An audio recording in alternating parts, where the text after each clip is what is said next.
இப்போதைக்கு இந்தியா கிட்ட இல்லாத ஒரு தொழில்நுட்பம் அண்ட் இந்தியா இந்த தொழில்நுட்பத்தை உருவாக்குறதுக்கு ரொம்ப சிரமப்பட்டுக்கிட்டு இருக்கு அப்படின்னா அது ஃபைட்டர் ஜெட் என்ஜின் தொழில்நுட்பம் தான்.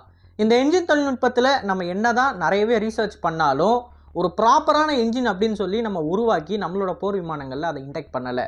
தற்போதைய நிலைமையில் தேஜஸ் போர் விமானமாக இருக்கட்டும், TET-BF ஆர் தேஜஸ் மார்க் 2, AMCA இப்படின்னு எல்லா விமானத்தோட என்ஜின்ஸுமே ஒன்று வெளிநாடுகளோட இருக்கக்கூடிய பார்ட்னரை நம்பி இருக்குது, இல்லை அப்படின்னா அமெரிக்காவோட ஒரு நிறுவனத்துக்கிட்ட இருந்து டைரெக்டாக என்ஜினை இம்போர்ட் பண்ணி பயன்படுத்திக்கிட்டு இருக்கு. இந்த சமயத்தில் தான் GTRE அப்படின்னு சொல்லக்கூடிய கேஸ் டர்பைன் ரிசர்ச் எஸ்டாப்ளிஷ்மெண்ட் DRDOவுக்கு காவேரி என்ஜினோட ஒரு பேட்சை கொடுத்துருக்காங்க. இந்த பேட்சில் ட்ரை த்ரஸ்ட் வேரியண்ட் மட்டும்தான் இருக்குது, வெட் த்ரஸ்ட் இல்லை, அதாவது ஆஃப்டர் பர்னர் மாடியூல் கிடையாது.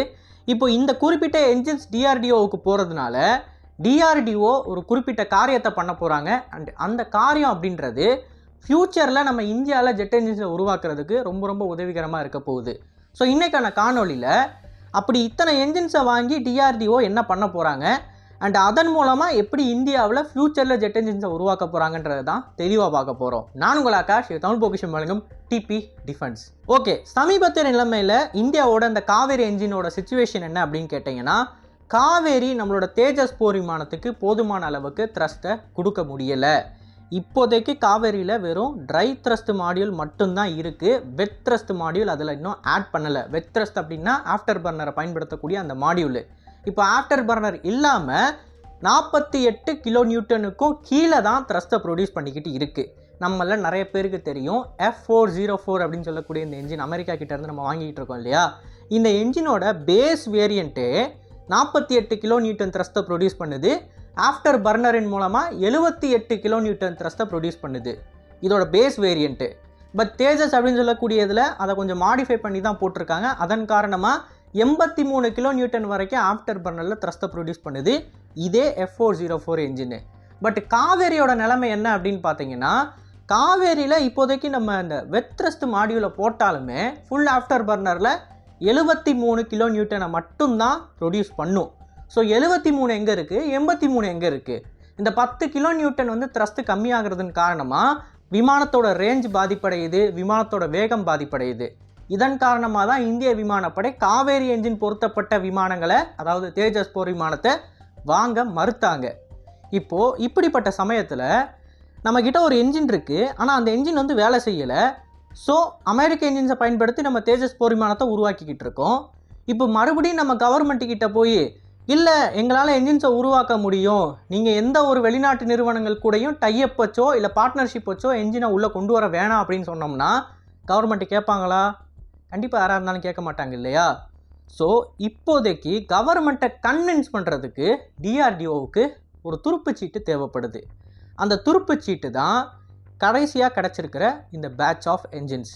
இப்போது DRDO கையில் இருக்கக்கூடிய என்ஜின்ஸ் எல்லாமே பார்த்தீங்கன்னா காவேரியோட ட்ரை த்ரஸ்ட் மாடியூல், அதாவது வெறுமான ஆஃப்டர் பர்னர் இல்லாமல் இருக்கக்கூடிய என்ஜின்ஸு. ஸோ இந்த என்ஜின்ஸை DRDO என்ன பண்ண போகிறாங்க அப்படின்னு கேட்டிங்கன்னா, மாடிஃபை பண்ண போகிறாங்க. மாடிஃபை பண்ணி 73 கிலோ நியூட்டன் அப்படின்னு சொல்லக்கூடிய அந்த வெட் த்ரஸ்ட்டை போட்டு இந்த என்ஜினை ஒரு ஏர்க்ராஃப்டில் அவங்க பொருத்த போகிறாங்க. அந்த ஏர்க்ராஃப்ட் என்ன அப்படின்னு பார்த்தீங்கன்னா, LCA தேஜஸ் மார்க் 1 அப்படின்னு சொல்லி நம்ம உருவாக்கணும் இல்லையா ஒரு போர் விமானம். மார்க் 1A அப்படின்றது நம்மளோட ஏர்ஃபோர்ஸ் கிட்ட போகக்கூடிய அந்த போர் விமானம். மார்க் 1 அப்படின்றது இருக்கிறதுல ரொம்ப பழைய ப்ரோட்டோடைப், ஃபஸ்ட்டு நம்ம உருவாக்கின விமானம். ஸோ அந்த விமானங்களில் ஒரு ஏர் ஃப்ரேமில் எடுத்து இந்த குறிப்பிட்ட என்ஜினை பொருத்தி இதை 2 வருஷம் டெஸ்ட் பண்ண போகிறாங்க. 2 வருஷம் டெஸ்ட் பண்ணி இந்த என்ஜினோட நம்பகத்தன்மையை கூட்டி இந்த என்ஜின் எல்லா வகையிலையும் பெர்ஃபார்ம் பண்ணுது அப்படின்றத நிரூபிக்கிறதன் மூலமாக அரசாங்கத்துக்கிட்ட போய் என்ன கேட்பாங்கன்னா, எங்களுக்கு ஒரு நிதி கொடுங்க, இந்த நிதியை வச்சு நாங்கள் என்ன பண்ண போகிறோம், புதுசாக 90 கிலோ நியூட்டன் த்ரஸ்ட்டில் ஒரு என்ஜினை உருவாக்க போகிறோம். ஸோ இந்த காவேரி என்ஜின் வந்து அதிகபட்சம் 73 கிலோ நியூட்டன் த்ரஸ்ட்டு தான் ப்ரொடியூஸ் பண்ணும், அதுக்கு மேலே இதை மாடிஃபை பண்ண முடியாது நம்மளால். ஸோ 90 கிலோ நியூட்டன் த்ரஸ்ட்டுக்கு ஒரு என்ஜினை ப்ரொடியூஸ் பண்ணால் மட்டும்தான் நம்மளால் அதை தேஜஸ் மார்க் 2 போர் விமானத்தில் பொருத்த முடியும், ஆர் தேஜஸ் மார்க் 1A போர் விமானத்தில் நம்மளால் அதை பொருத்த முடியும்.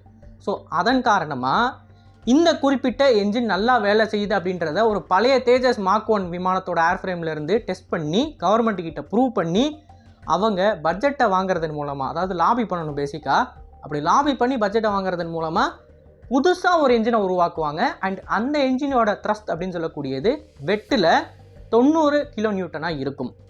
ஸோ இதுதான் டிஆர்டிஓ பண்ண போகிற காரியம். அண்ட் இந்த காவேரி என்ஜின் வந்து வேஸ்ட்டாக போயிருமாப்பா? அப்போ இத்தனை வருஷம் நம்ம டெவலப் பண்ணியிருக்கோம், சரி ஏதோ ஒன்று 73 கிலோ நியூட்டனுக்காக த்ரஸ்ட்டை ப்ரொடியூஸ் பண்ணுது, இதை நம்ம யூஸே பண்ண முடியாதா அப்படின்னு கேட்டிங்கன்னா கிடையாது. இதே காவேரி என்ஜினை இப்போ என்ன பண்ண போகிறாங்க அப்படின்னா, டெஸ்ட்லாம் சக்ஸஸ்ஃபுல்லாக போனதுக்கப்புறமா கத்தக் யூஏவியில் போட போகிறாங்க. நிறைய பேருக்கு தெரியும், இந்த கத்தக் அப்படின்னு சொல்லக்கூடியது அமெரிக்காவோட B2 ஸ்பிரிட் பாம்பர் மாதிரி இருக்கக்கூடிய ஒரு யூஏவி தான். ஃபுல்லி ஸ்டெல்த்தில் நம்ம உருவாக்கிக்கிட்டு இருக்கோம். இதோட ஸ்கேல் டவுன் வெர்ஷன் அப்படின்னு சொல்லக்கூடியதை நம்ம டெஸ்ட் பண்ணி பார்த்துட்டோம் கடந்த வருடமே. ஸோ இதோட ஒரிஜினல் வேரியண்ட் எப்படி இருக்கும் அப்படின்னு பார்த்தீங்கன்னா மிகப்பெரிய அளவில் இருக்கும். ஸோ இந்த ஒரிஜினல் வேரியண்ட்டை, அதாவது ரியல் லைஃப் மாடலை பவர் பண்ணுறதுக்கு நம்ம காவேரியை பயன்படுத்துவோம் அப்படின்னு டிஆர்டிஓ முடிவெடுத்திருக்காங்க. ஸோ உங்களுக்கு ஒரே சமயத்தில் இந்த என்ஜினை நீங்கள் எல்சிஏவோட பழைய வேரியண்ட்டில் போட்டு இதோட பர்ஃபார்மன்ஸை கவர்மெண்ட்டுக்கு நிரூபித்த மாதிரி ஆயிடுச்சு. அண்ட் அதே சமயம் இந்த என்ஜினை இவ்வளோ தூரம் கஷ்டப்பட்டு டெவலப் பண்ணது வேஸ்ட்டாக போகாத மாதிரி இதை ஒரு யூஏவியில் நம்ம யூஸ் பண்ண மாதிரி ஆயிடுச்சு. யூஏவி அப்படின்னு சொல்லக்கூடியது தேஜஸ் அளவுக்கு பெருசாலாம் இருக்காது. ஸோ அதனால் அந்த குறிப்பிட்ட விமானத்துக்கு இந்த என்ஜினோட ரெக்குவயர்மெண்ட் அப்படின்றது போதுமான அளவில் இருக்கும். அதனால தான் இந்த என்ஜினை அதில் பயன்படுத்த போகிறாங்க, அதாவது கத்தக்கில் பயன்படுத்த போகிறாங்க. இப்போ உங்கள் எல்லாருக்குமே ஒரு சந்தேகம் வரும், இவ்வளவு கஷ்டப்பட்டு டிஆர்டிஓ தான் என்ஜினை தயாரிக்கணும்னு அவசியம் இருக்கா?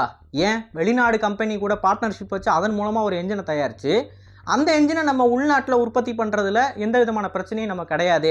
இல்லை அப்படின்னா இந்த ஜெனரல் எலக்ட்ரிக்கோட F414 மாதிரி கிட்டத்தட்ட 100% டெக்னாலஜி ட்ரான்ஸ்ஃபரின் மூலமாக ஒரு என்ஜினை வாங்கி அதை கூட நம்ம உள்நாட்டில் மேனுஃபேக்சர் பண்ணலாமே.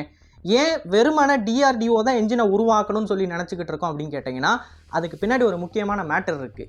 இப்போ நம்மளோட தேஜஸ் போர் விமானம் என்னதான் ஒரு சிறந்த போர் விமானமாக இருந்தாலும் இதை நம்ம விற்கணும் அப்படின்னு போகிறப்ப அதில் முக்கியமான கன்சர்னாக நிறைய நாடுகளுக்கு இருக்கிறது அமெரிக்காவோட என்ஜின் தான்.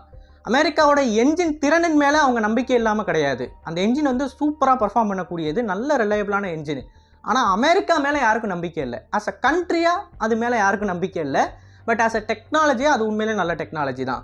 ஸோ இந்த ஒரு குறிப்பிட்ட விஷயம் நமக்கு பிரச்சனையாக இருக்குது பார்த்தீங்களா? இந்த பிரச்சனையை நம்ம இண்டிஜினஸ் கண்டென்ட் மூலமாக தீர்க்க முடியும்.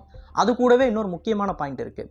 இப்போது கரண்ட்டாக இந்த ஜெனரல் எலக்ட்ரிக் அப்படின்னு சொல்லக்கூடிய நிறுவனம் வருஷத்துக்கு 18 F404 என்ஜின் தான் உருவாக்க முடியும்னு சொல்கிறாங்க.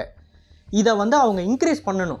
ஆனால் இன்க்ரீஸ் பண்ணுறதுக்கு அவங்களோட தரப்புலன்னு சொல்லக்கூடிய கருத்து என்ன அப்படின்னு பார்த்தீங்கன்னா, F404 வாங்கினீங்க அப்படின்னா நீங்களும் கொரியாவை மட்டும்தான் வாங்குவாங்க, எங்களுக்கு அந்த என்ஜினால் பயன் இல்லை.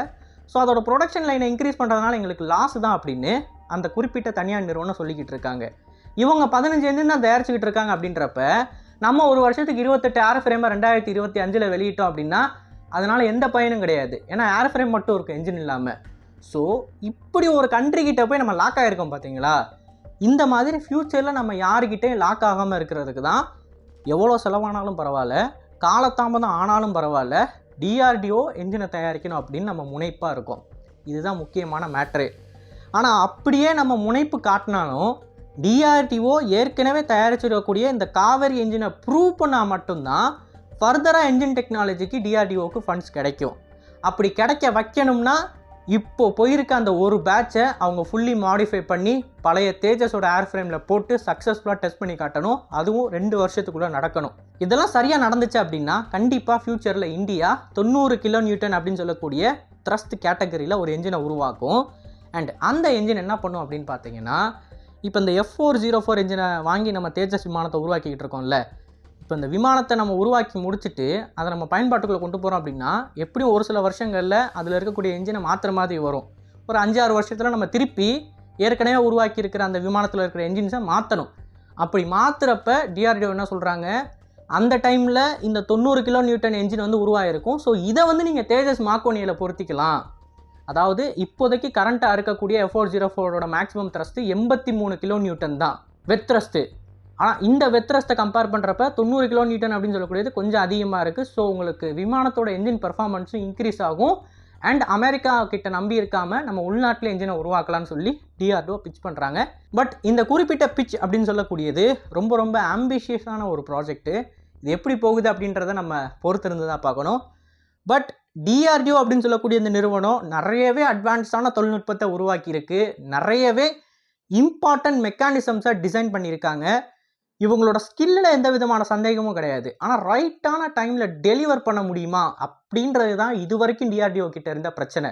நீங்கள் அர்ஜுன் மார்க் 1 டேங்க் எடுத்துக்கோங்க, அண்ட் நிறையவே ஃபைட்டர் ஜெட் ப்ரோக்ராமோட டிலேஸ் எடுத்துக்கோங்க. இது எல்லாமே பார்த்தீங்கன்னா இந்த குறிப்பிட்ட நிறுவனம் ஆஸ் அ கட்டமைப்பாக இவங்க கிட்ட சில ஃப்ளாஸ் இருக்குது. அந்த ஃப்ளாஸை பூர்த்தி செஞ்சால் மட்டும்தான் இப்போ இவங்க சொல்லியிருக்கிற அம்பிஷியஸான ப்ராஜெக்டை இவங்களால் எடுத்து நடத்த முடியும். அதுக்கான சேஞ்சஸும் சமீபத்தில் நடத்தப்பட்டிருக்கு டிஆர்டிஓ கீழே.